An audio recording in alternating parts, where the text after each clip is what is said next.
Eu sei, você deve ter ouvido em vários lugares que a Sanepar deve fazer o pagamento do precatório em forma de dividendos.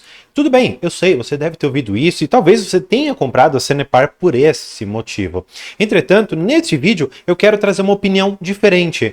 Quer dizer que eu estou certo? Não, mas fica aqui comigo, ouve essa opinião. Se você eventualmente concordar comigo, não quer dizer que você precisa sair correndo e que a empresa vai virar alguma coisa ruim. Na verdade, eu vou te mostrar aqui, primeiro, que pode ser que esse precatório não seja direcionado para dividendos. E depois eu vou te mostrar que tanto faz, o preço continua o mesmo. E eu vou te mostrar tudo isso nesse vídeo, então fica comigo. Então, para a gente começar, eu vou trazer vocês aqui para a tela para o fato muito importante que saiu, falando sobre esse valor aqui de 3,9 bilhões de reais que foram oriundos aqui desse precatório que a Justiça Federal concedeu para a Sanepar, né? A Sanepar tinha um processo, ela acabou ganhando e por conta disso ela teve esse valor a mais aqui para ela que eventualmente será pago, mas nós já vamos trabalhar um pouco melhor isso daqui, tá bom? Eu quero rapidamente, só para a gente entender como que as coisas funcionam, passar pelo procedimento, né? Para a gente saber o que acontece. Então assim, você tem lá atrás um processo e aí você venceu, legal. O que acontece? Dentro lá do Tribunal Regional Federal, você tem que mandar para o Conselho de Justiça Federal para ela elaborar uma lista com todos os precatórios. Então, a Sanepar ganhou, o Josézinho ganhou, a Mariazinha ganhou, você junta tudo isso numa lista e manda. Manda para onde? Você manda essa lista para o ministro da Fazenda.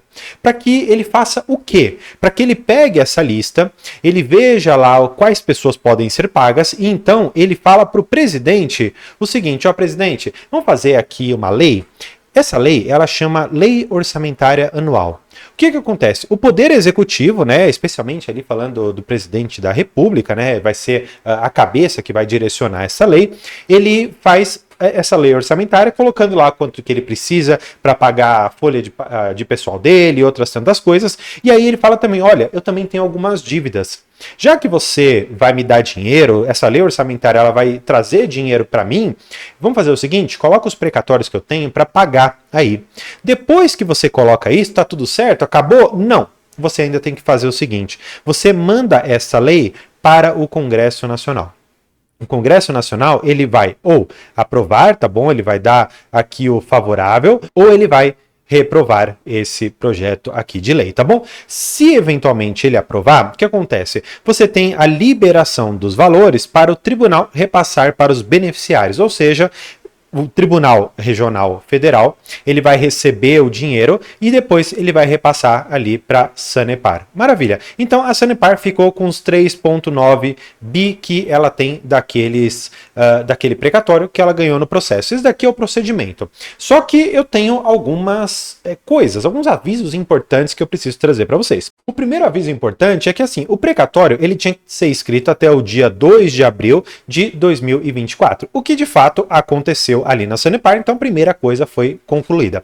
Por que essa data é importante? Porque se eles fizeram isso até 2024, esse crédito tem que ser pago até o dia 31 de dezembro de 2025. Entretanto, eu vou até mudar de cor, olha só que importante, ele poderá ser pago. Por que eu coloquei essa palavra ao invés de será pago? Porque existem algumas limitações. A primeira delas é o teto de gastos que nós temos para os precatórios estabelecidos aqui nessa emenda constitucional 114. André, tá muito técnico, tá muito chato. Calma, eu já vou chegar na parte que te interessa, falando de dinheiro, de investimentos, se vai pagar, não vai. Calma, fica comigo, essa parte aqui é chata, mas é importante, mas você vai ter depois fundamentos para decidir se esse valor será pago ou não em forma de dividendos para você. Então, vamos lá. Outra coisa que pode acontecer, por que eu disse poderá? Porque ainda poderá ser reagendado para um exercício futuro, ou seja, pode ser pago só lá em 2026, 2027, talvez, ou pode haver um acordo com antecipação com descontos. Então, ela tinha, por exemplo, 3,9 bi para receber. Olha, se você quiser receber agora em 2025, coisa que eu não vou conseguir te pagar, se você quiser, eu te pago 2,5 bi. Você aceita? Ah, não aceita? Ah, então tá bom. Então você só vai receber lá em 2026. Esse daqui é o desconto que pode ser que a Sanepar ela tenha que conceder para eventualmente receber esse crédito. Claro, não são números oficiais, tá? Eu só tô te dando aqui algumas ideias do que pode acontecer, tá bom? Bem, você entendeu essa parte. agora eu quero partir para uma próxima, que é esse valor em precatório. Muitas pessoas fazem a conta do seguinte: olha, eu tenho 3,9 bi. Em relação ao valor de mercado que eu tenho hoje, significa que só o precatório é hoje 51% do valor de mercado. Ou seja, algumas pessoas fazem uma conta bem simples, que fala o seguinte: olha, a Sanepar vale 7 bi, ela vai receber praticamente 4 bi, a empresa ela tem que valer então 11 bi. Ou seja, existe espaço para a empresa ganhar mercado. Ah, mas isso não é verdade. Eu vou te mostrar agora.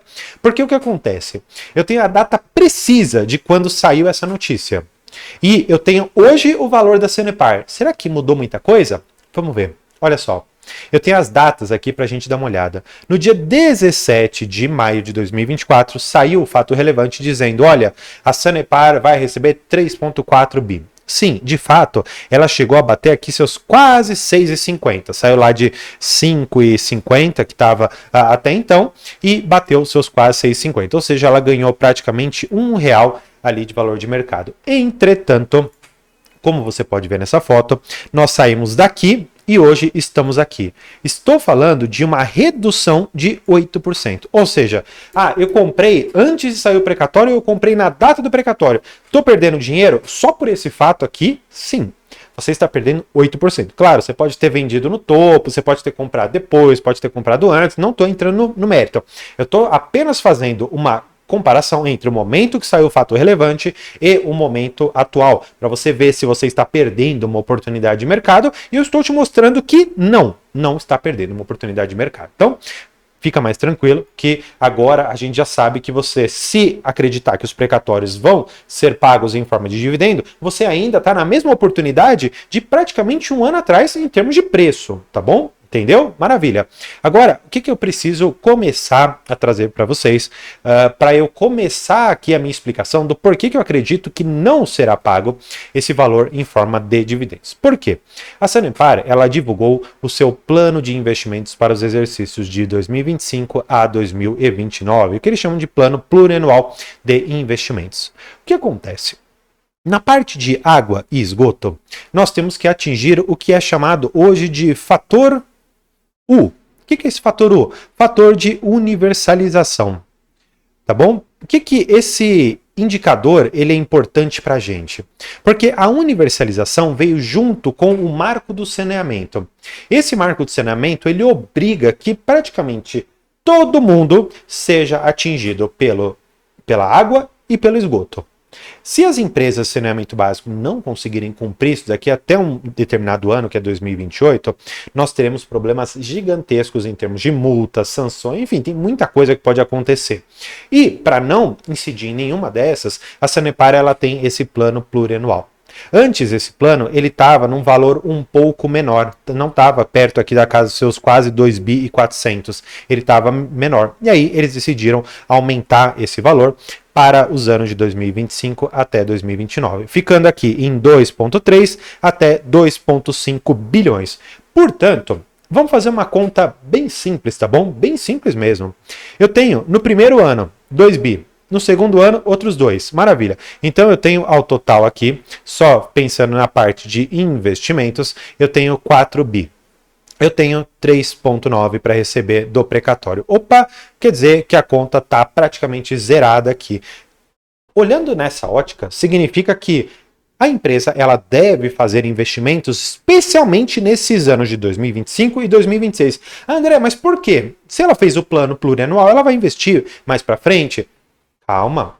Entenda comigo o porquê que esse precatório pode ser usado para fins eleitorais. Olha só. Quando que vai acontecer a próxima eleição para governador? Vai acontecer no mesmo ano que para presidente. Quando que eu estou falando?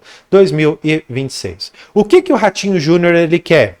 Ele quer perpetuar o poder. Então, ou ele vai optar ali para reeleição, eu confesso que eu não me recordo aqui se ele já está no segundo mandato, se tiver não pode concorrer, mas se eventualmente ele puder, ele vai eventualmente tentar, sei lá, uma prefeitura, ou ele vai tentar algum outro cargo para Senado, Congresso, enfim, ele vai tentar utilizar a Sanepar como uma forma eleitoreira de se projetar, ou de pegar um sucessor e projetar nessa pessoa também a mesma capacidade. Conclusão, eu acredito que esse precatório especialmente nos anos de 25 e 26, ele será boa parte dele usado para investimentos nessa parte de infraestrutura. Por quê? Porque isso gera voto. Ou seja, se chegou água, chegou esgoto na sua casa, você não vai, vamos dizer assim, dar o crédito para aquele prefeito, para aquele governador que fez isso? Pelo menos algumas pessoas pensam dessa maneira.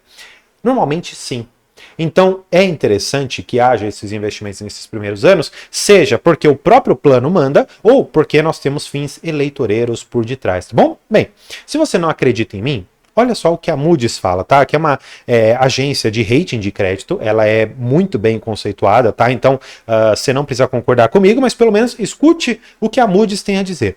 Ela traz pontos fortes e alguns desafios. Quais são os desafios? Um programa de investimentos significativo, que continuará influenciando negativamente a geração de fluxo de caixa nos próximos anos.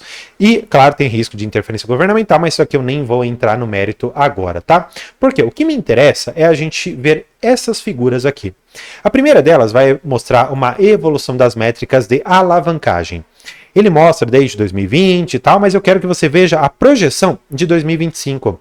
Olha só, quando eu olho para essa linha verde, eu vejo o fluxo de caixa operacional dividido pela dívida bruta. O que significa isso? Significa que a empresa, se ela gerar, por exemplo, R$1 bilhão em termos de caixa, tá bom? Vamos colocar assim, tá?